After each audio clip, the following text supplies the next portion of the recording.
Have you noticed that you're much more on edge lately? That one little thing can just set you off?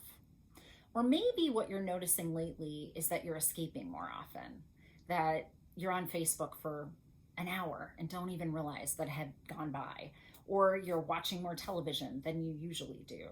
Maybe not getting to that big long to do list that just always feels like it's insurmountable, so you don't even know where to start. Hi, I'm Dr. Natalie Marr. I'm a clinical psychologist and a life transition expert, and I know who you are.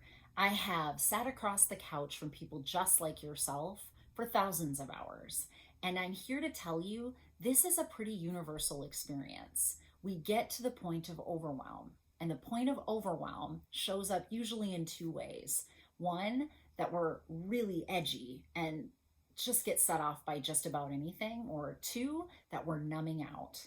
And that can look like a variety of things, but we're essentially trying to escape whatever the present moment is because that feels too overwhelming to us. And we sometimes can't even quite put our finger on what's causing that disruption for us, right? If any of this sounds familiar to you, head over to learntoloveyourstory.com right now and sign up for my summer workshops. But I have a tip for you if you just want to listen to the rest of this video today.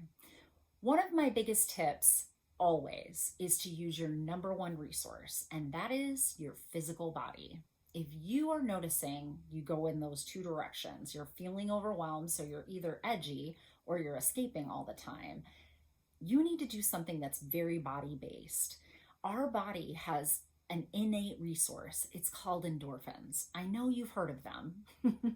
You can get them by eating a piece of chocolate. You can get them by running for half hour, right?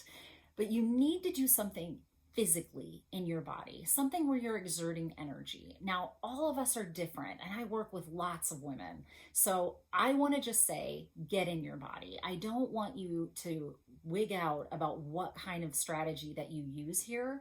All I'm asking you to do is whatever your normal level of energy expenditure is, take it up a notch, maybe two, and do it for at least 30 minutes to help yourself use those endorphins.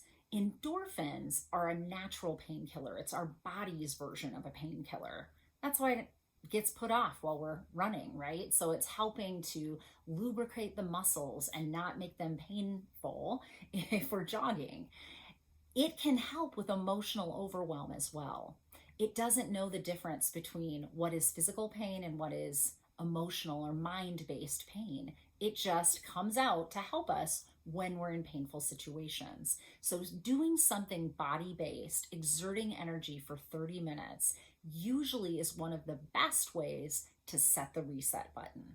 So as soon as you catch yourself scrolling on Facebook, as soon as you catch yourself watching too much Netflix, as soon as you catch yourself flying off the handle for, I don't know, your kid leaving something on the floor, stop and ask yourself, can I do something for 30 minutes that's body-based? And I guarantee you it is like setting the reset button. So go ahead and try it. Stay compassionately self-aware, and you too can learn to love your story.